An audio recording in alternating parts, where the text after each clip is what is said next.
ये मेरा आपसे आरती है, क्योंकि उनके साथ माननीय अतिथि महोदय हमको इन्होंने विधायक बनाया है। पहले तो बच्ची को आने जाने के लिए, अब इनके भविष्य का सवाल है और सारा काम तो मैं कर ही रहा हूँ। और आप आए हैं तो एक मांग आपसे रखता हूँ, समाज जो हमारे समाज के लोग आए उनकी तरफ से आप अपने शक्तिशाली हैं, आप जब ये काम कर देंगे तो हो सकता है इस गाँव समाज का जो 3-4 जिला का वोट है आपको 10 से 20% और बढ़ जाए। क्योंकि प्रधानमंत्री जी इन लोगों को इसलिए भेजा है कि हमारे समाज के लोग या हमारे क्षेत्र में जो काम नहीं हो पा रहा उस काम को भी उनको यहाँ पर देख रहा है। ये आए हैं हेडमास्टर कि आपके क्षेत्र का विधायक कैसा काम करता है, ये वहाँ से संगठन नहीं करता क्षेत्र में काम हुआ है कि नहीं। ये आया है ओबीसी मोर्चा की तरफ से मोर्चा के लोगों से हमारे विधायक संपर्क रखते हैं कि नहीं। मैं उनसे गुजारिश करना चाहता हूँ कि आप 2 दिन रह जाइए मेरे क्षेत्र में, मेरे बगैर भूखे और आप विद्यार्थी जो आपका यहाँ जननेता जिन्होंने बनाया है, हमारे जन सेवक जिनको बनाया हमारे मत देकर उनसे एक बार रूबरू होकर देखिए, तब पता लगेगा कि हमारे जो विधायक बने वो किस तरह काम करते हैं। इतना ही कहते हुए आपसे आखिरी आग्रह कि आप आतिथ्य स्वीकार कीजिए। हमारा हम लोग बहुत गरीब पिछड़ा के लोग हैं, हम समाज के दबे कुचले लोग हैं, लेकिन माननीय प्रधानमंत्री यशस्वी प्रधानमंत्री जी को सारे माताएं यहाँ बैठी हुई हैं। प्रधानमंत्री आवास योजना, उज्ज्वला योजना, जन धन योजना, किसान सम्मान निधि योजना, यानी सारी सुविधाएं अगर कोई दिया है वो है यशस्वी प्रधानमंत्री नरेंद्र मोदी। आप उसका सम्मान करने जाएगा। इतना कहते हुए मैं अपनी बात को समाप्त करता हूँ। बहुत बहुत धन्यवाद।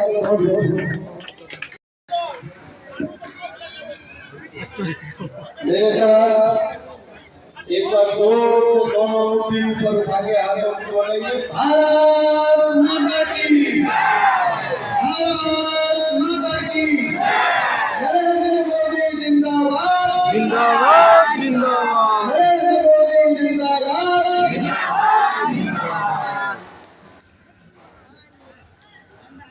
आज के कार्यक्रम में मुख्य अतिथि के रूप में मेरे भाई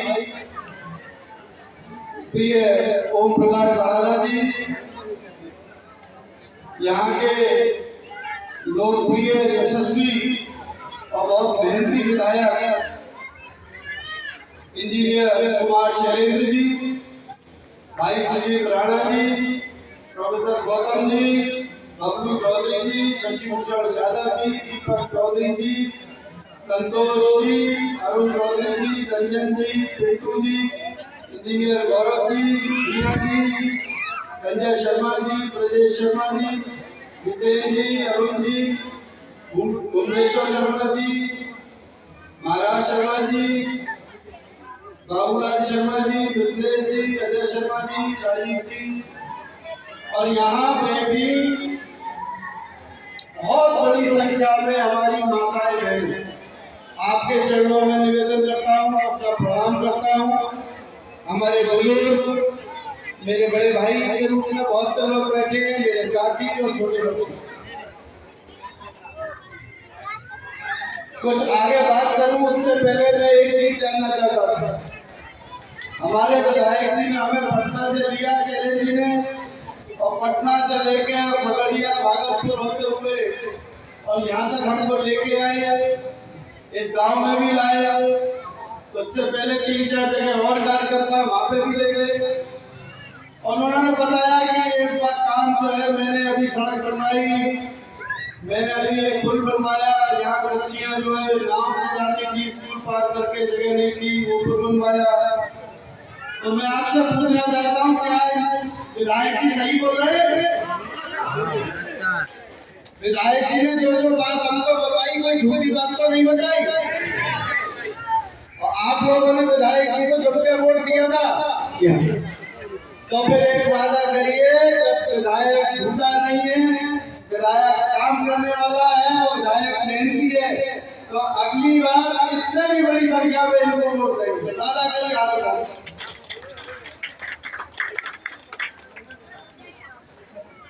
आजादी के 60-70 साल निकल गए। मेरे बुजुर्ग सामने बैठे हैं, उन्होंने सारा समय देखा है। उनके कपड़ों के साथ उनकी दाढ़ी और वो भी बिल्कुल धवल सफेद है। बैठे उनके चरणों में भी नमन करता हूँ। आप लोगों ने वो सारा समय देखा है। जब पानी के लिए 10-15 किलोमीटर दूर महिलाएं बैठने जाती थी, बेटियां स्कूल में इसलिए नहीं पढ़ने जाती थी कि उन्हें दूसरे गांव से या कहीं दूर से पानी लेके आना होता। याद करिए वो समय जब लड़कियों बच्चों के लिए, लड़कों के लिए स्कूल नहीं हुआ करते थे। बच्चा अगर बहुत पढ़ने का शौकीन है या मेहनती है या किसी के माँ बाप को पढ़ाना चाहते हैं तो दूर जिले में कहीं भेजना होता था पढ़ाने के लिए। याद करिए वो समय जब जो है पैदल चलना ऊपर से सड़क नहीं थी, घुटनों तक कीचड़ हुआ करती थी पानी। बिजली की क्या होती है ये 70 साल तक गाँव में लोगों को पता ही नहीं था। ऐसे ही विकास होता धीमे धीमे धीमे लोग 70 साल तक तो हुआ ही नहीं। एक गड्ढा खोद के देश के सामने रख दिया गया। 5 साल में मोदी जी ने उस गड्ढे को समतल किया, उसकी नींव भरी और अगले 5 साल में एक भव्य इमारत देश की भारत माता का एक ऐसा मंदिर जिसमें सब सुखी हो, न कोई जात पात हो, न अमीरी गरीबी हो, सब लोग शांति के साथ रह सके, अपने सम्मान के साथ प्रगति कर सके। हमारे विधायक जी लगातार आप लोगों के बीच में काम करते रहते हैं और इनको पकड़ के रखिए, ये आपकी सेवा करेंगे, इनसे अधिक से अधिक काम कीजिए और ईश्वर ने चाहिए तो बहुत जल्दी आप लोगों को ऐसी कोई खुशखबरी मिलेगी। इनको और ताकतवर पार्टी बनाएगी ताकि आपके क्षेत्र में विकास की गंगा डूबा। आप लोगों को सबका बहुत बहुत अभिवादन, स्वागत और उम्मीद के साथ कि आपके बीच में आए इतनी बड़ी संख्या में आपने प्यार दिया कि आगे भी ऐसे ही कंधे से कंधा मिला के हमारे साथ खड़े रहिए। और मैं आपको विश्वास दिलाता हूँ पूरे मंच के माध्यम से कि नरेंद्र मोदी जी एक गरीब के घर में उम्मीद की रोशनी जलाने का काम करेंगे, विकास पहुंचाने का काम करेंगे। जय हिंद, जय भारतीय जनता पार्टी, जय नागरिक। और एक और बात मैं विधायक जी आपसे अनुरोध करूंगा कि इनकी जो विद्यालय की डिमांड है उसको सरकारी करने की आप और हम मिलकर इसको टांग से टांग बांध के इनकी योजना पर कार्य करेंगे। जय हिंद। बहुत श्री भुवन भूषण कमल जी, आपने कहा कि हमारे माननीय विधायक जी को फिर से और बड़ी जिम्मेवारी कुछ दिन में देंगे। हम आपके बात को सक्षर स्वीकार करते हैं और प्रार्थना करते हैं महादेव से, सावन का मास महादेव मास, इनको जिम्मेवारी मंत्री बना करके आप भेजें। इस क्षेत्र में फिर कार्य का जो होगा इसमें और गति प्रदान होगा। अब हमारे मुख्य अतिथि, मुख्य वक्ता श्री ओम प्रकाश भराना जी, जो प्रदेश से अध्यक्ष हैं ओबीसी मोर्चा राजस्थान भारतीय जनता पार्टी के, इनको मैं आमंत्रित करूंगा कि यह हमारे युवा है और मोदी जी के दाहिना हाथ है। अधिक से अधिक हमें संबोधन करें और विधानसभा को अधिक लाभ दिलवाने में सहयोग करेंगे। जय हिंद, जय भारतीय जनता पार्टी।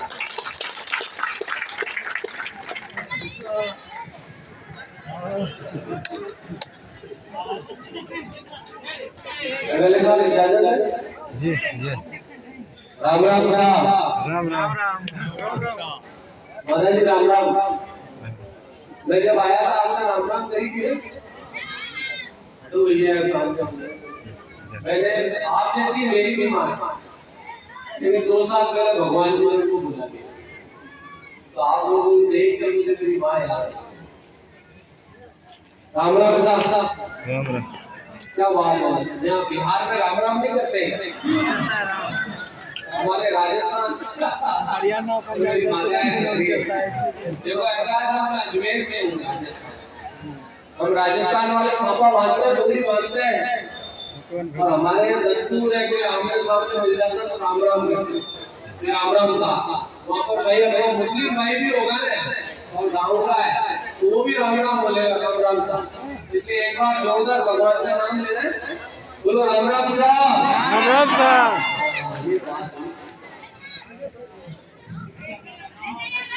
कौन सा गाँव? पहाड़पुर। पहाड़पुर पहाड़पुर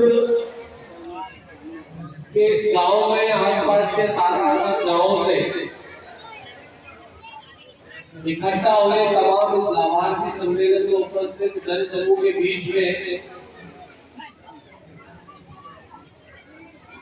हम सबके लोकप्रिय विधायक, जन जन के प्रिय, गरीब को गणेश मानकर उसकी सेवा का भाव रखने वाले ऐसे जोरदार शानदार जानदार विधायक आदरणीय इंजीनियर शैलेंद्र कुमार जी, मेरे साथ में उत्तर प्रदेश से पधारे हमारे भूषण साहब, हमारे सुरजीत जी राणा साहब, और मेरे सामने विराजमान मेरी माताएं बहनें, पिता तुल्य बुजुर्गों, युवा साहब। देखो बच्चों, आप बहुत लंबे देर से यहाँ बैठे हुए हैं, मैं कोई भाषण नहीं दे रहा, बात करनी, भाषण दे दिया एमएलए साहब ने दे दिया और भाई साहब ने दे दिया, और बचा भी कुछ नहीं है, क्योंकि लाभार्थी जन सम्मेलन का विषय तो भुवन जी भाई साहब ने सारी योजनाएं बना दी, और पहले के विधायक और बीजेपी के विधायक और दूसरे पार्टी के विधायक में क्या अंतर है, ये हमारे एमएलए साहब से बता दिया। तो मेरा एक निवेदन है कि इस लाभार्थी सम्मेलन में इतने लोग आए हैं और आप बहुत लंबे देर से बैठे हुए हैं, तो ज्यादा लंबी चौड़ी बात नहीं करूंगा, लेकिन एक तो सवाल आपसे पूछूंगा। आपने इसको सरकारीकरण करने की जो बात कही है, मैं इस मंच से आपको वादा करके जा रहा हूँ कि मैं विधायक महोदय जी से राजस्थान जाने के बाद संपर्क करूंगा, और यहाँ की सरकार का क्या विषय तो मैं नहीं जानता, लेकिन दिल्ली की सरकार से कोई मदद हो सकती है, उसके लिए केंद्र के हमारे शिक्षा मंत्री को हम यहाँ से हद लिखने का विषय और जाने का जो विषय होगा, तो शैलेंद्र जी और भुवन जी वैसा मिलकर हम उस दिशा में जो भी प्रयास हो सकता है उस प्रयास से हम करेंगे। एक बात है, बाबू जी बैठो बैठो बाबू, आराम से कोई बात नहीं, अपने आदमी है, बैठो बैठो बैठो। दूसरी बात, एक राय में आपको देके जा रहा हूँ, मैं भी अति पिछड़े समाज से आता हूँ, आप जैसी मेरी माँ थी, आप जैसे मेरे पिताजी हैं, मैं सुबह से इस क्षेत्र में घूम रहा हूँ, मैंने एक जो बात महसूस करी है, क्योंकि कोई बिहार की धरती पे हमारे को कोई राजनीति करनी नहीं और अभी 1 साल कोई चुनाव नहीं, जो मैं दिन भर में महसूस करके किया है वो पिछड़े समाज का होने के कारण आपके सामने रखना चाहता हूं। एक तो होता है कि अपना पिछड़ा समाज का कोई बंधु है तो अपनापन का प्रेम आता है कि ये भी पिछड़ा, मैं भी पिछड़ा, अपना भाई भाई प्रेम आना भी चाहिए, लेकिन ऐसा पिछड़ा भाई किस काम का, जब उससे जरूरत पड़े तब तो वो हमारे से लाखों की कीमत का वोट ले जाए, और साल के 365 दिन हम किस हालत में पड़े, हमारी क्या तकलीफ में पड़े, किस दुख में पड़े, इसकी वो चिंता ही ना करे। तो ऐसे पिछड़े समाज का बेटा होने का हवाला देखकर हमारा वर्षों से शोषण हुआ, इस बात को आप समझना। मैं ये बात क्यों कह रहा हूँ, क्योंकि देश का प्रधानमंत्री नरेंद्र मोदी बना है, वो भी ऐसे गरीब माँ का बेटा था, पिछड़े परिवार में पैदा हुआ, गरीबी क्या होती है उसने देखा है, चाय बेची है, उसकी माँ ने लोगों के घरों में बर्तन मांजे, और वो भी आपके जैसा मैं पिछड़ा समाज का आदमी हूँ, जैसे राजनीति में काम कर रहा हूँ वैसे राजनीति में काम करता, और उसकी माँ बर्तन मांजती थी, लेकिन वो आदमी काम करता था, भगवान में उसका भाग्य मजबूत था। आज जब वो देश के प्रधानमंत्री बने और सत्ता की ताकत उनके पास आई, तो वास्तविक रूप से उस आदमी ने इस बात की चिंता करी उस कुर्सी पे बैठने के बाद, जो बात मैंने पहले की कि एक तो पिछड़ा भाई ऐसा है जब अपन को जरूरत पड़े उसकी, हम मतलब उसकी अपन को मिले तो ऐसा पिछड़ा देता कैसे काम का कि आपकी जरूरत पड़े जब तो मैं लाखों करोड़ों का आपका जो वोट है वो पिछड़े का बेटा होने का नाम से ले लूं, और वोट लेने के बाद साल में 365 दिन होते हैं, 365 दिन में 365 रातें होती है, 365 दिन होते हैं और 4 ऋतु होती है। इन 4 ऋतुओं में 4 बसंतों में मेरा पिछड़ा समाज किस तकलीफ में जी रहा है ये देखने ही नहीं जाऊं तो ऐसा पिछड़ा नेता किस काम का। लेकिन वो नरेंद्र मोदी जब उस कुर्सी पर बैठा तो उसने सोचा, बताओ मैं एक इम्पोर्टेंट बात बोलूंगा, आप कॉल कर रहे हैं, आपको खाना बनाने का टाइम हो रहा है, मैं समझता हूँ। उसने देखा कि जब मेरी माँ बर्तन मांज के मुझे पाला, मेरे पिताजी मर गए, ये सरकार में जिस जगह पर मैं प्रधानमंत्री बना हूँ 70, 65, 68 साल बाद, बहुत भाषण की बात नहीं, गर्व की बात का, 70, 68 साल बाद मैं प्रधानमंत्री बना, देश को आजाद हुए तो 67 साल हो गए, लगभग 65 साल हो गए, और ये खजाने का उपयोग इस कुर्सी में बैठने वाला आदमी करता है। लेकिन आज भी मैं जिस समाज से आता हूँ वो समाज तो आज भी बहुत पिछड़ा है। आज भी समाज के लोग रोजगार का वंचित है। आज भी उन समाजों के जो गांव है वहाँ सड़क नहीं है, नाली नहीं है, बिजली नहीं है, पानी नहीं है, आज भी वहाँ अच्छी स्कूलें नहीं है। आज भी मेरी पिछड़े समाज की माताएं बहनें खेत में जाके, जंगल में जाके लकड़ियां काटती है और उसी लकड़ी को घर पे आकर चूल्हे में लकड़ियां देके खोखली से फूंक मार के 100 सिगरेट से भी ज्यादा का धुआं अपने शरीर में लेती है जब रोटियां को कभी खोना मत। अगर भविष्य में अपने गांव का, अपने समाज का विकास चाहते हो तो ऐसे आदमी को किसी के बहकाव में आके खोना मत, अपना नेता बनाए रखना। मैं आपको कह सकता हूँ कि सरकार का जितना उपयोग होगा उस उपयोग को ये आपको दिलाने का पूरा प्रयास करेंगे। ये दिन भर में आपके इस पिछड़े समाज के बेटे ने इस आदमी के साथ रहने का महसूस किया। ये तो थी व्यक्तिगत बात। दूसरी बात जो मैं मोदी जी की कह रहा है, मैं आपसे पूछना चाहता हूँ, देश को आजाद हुए 75 साल हो गए हुआ, एक बात बताओ बाबू जी, इतने साल में कई प्रधानमंत्री बने थे, अपन ने भी जिंदगी जी, आज से पहले किसी प्रधानमंत्री ने क्यों नहीं सोचा कि भाई भगवान इंसान को एक जैसा बनाता है, या तो औरत बनाता है, आदमी बनाता है, और शरीर की रचना तो लगभग एक जैसी होती है। हम रात को खाकर सोते हैं, सुबह उसको पेट को साफ करते हैं। अगर मल को हम त्यागते नहीं तो पेट में कितनी पीड़ा होती है नहीं होती है।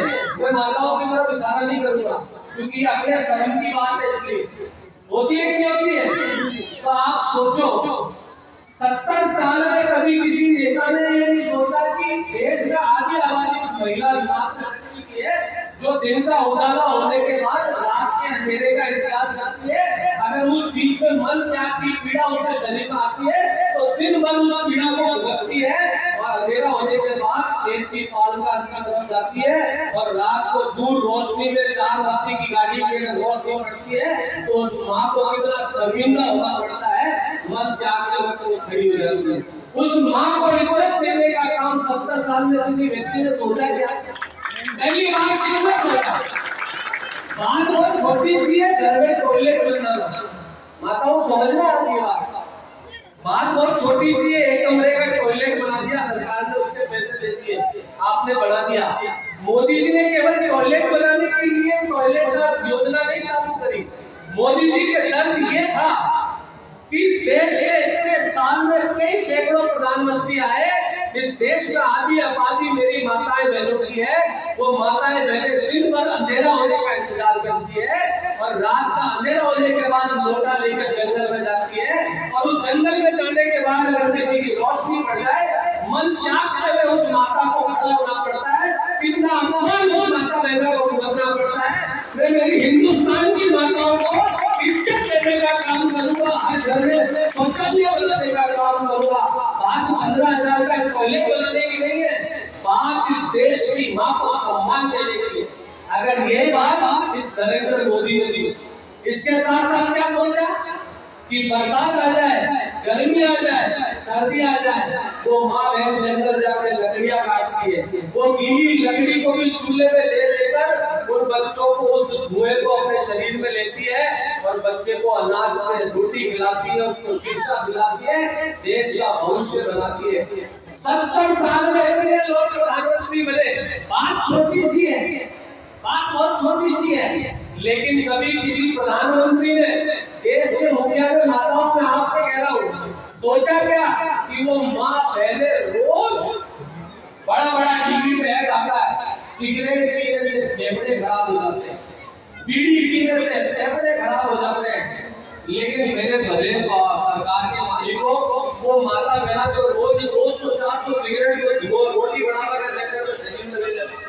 चावल दाल बनाने के चक्कर में भोगली से भूख मार मार के शरीर में निकलता धुआं अपने शरीर में धारण कर लेते। लेकिन उस माँ बहन के शरीर को स्वस्थ रखने के लिए, उनको इज्जत देने के लिए किसी ने सोचा नहीं कि इनको गैस कनेक्शन देकर माताओं को सम्मान देने का काम करूंगा। ये काम किसी ने किया तो वो नरेंद्र मोदी जी ने किया है। इसलिए माताओं बहनों, इस देश का भविष्य और इन पिछड़ों को आगे लाने के लिए जैसे भवन जी ने बातें बताई, उन बातों को हमें ध्यान में रखना है।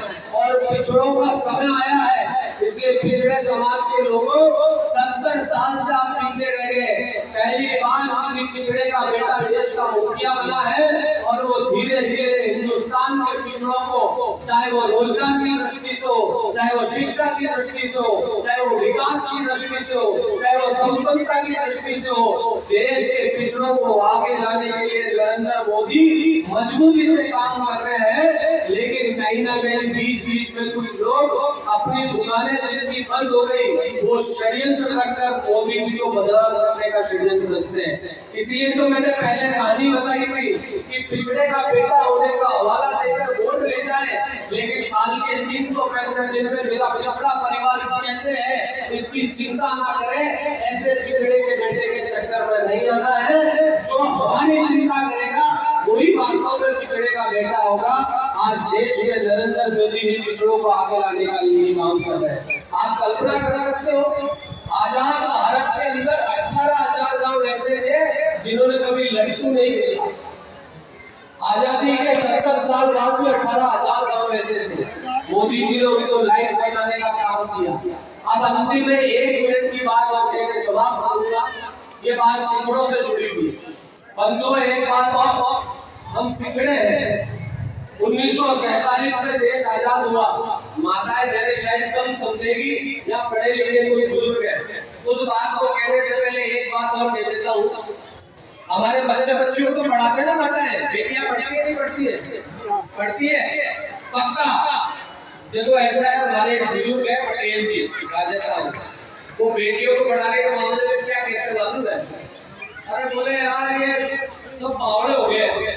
हमारे गांव में एक भाई साहब थे, वो अपनी बच्चियां, उसके 3-4 लड़कियां थी, तो तीनों चारों लड़कियों को स्कूल भेजते थे। तो एक पटेल जी मालूम क्या कह रहे हैं कि ये आदमी तो बावड़ा हो गया, छोरियों को पढ़ा रहा है। तो बोले क्या हो गया? बोले छोरियों को पढ़ाने का मतलब दूसरे के घर में पानी देना।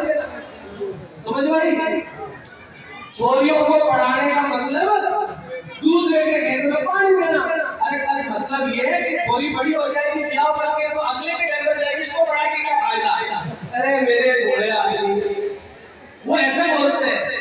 तो मतलब छोरी को पढ़ाने का मतलब दूसरे के घर में पानी देना।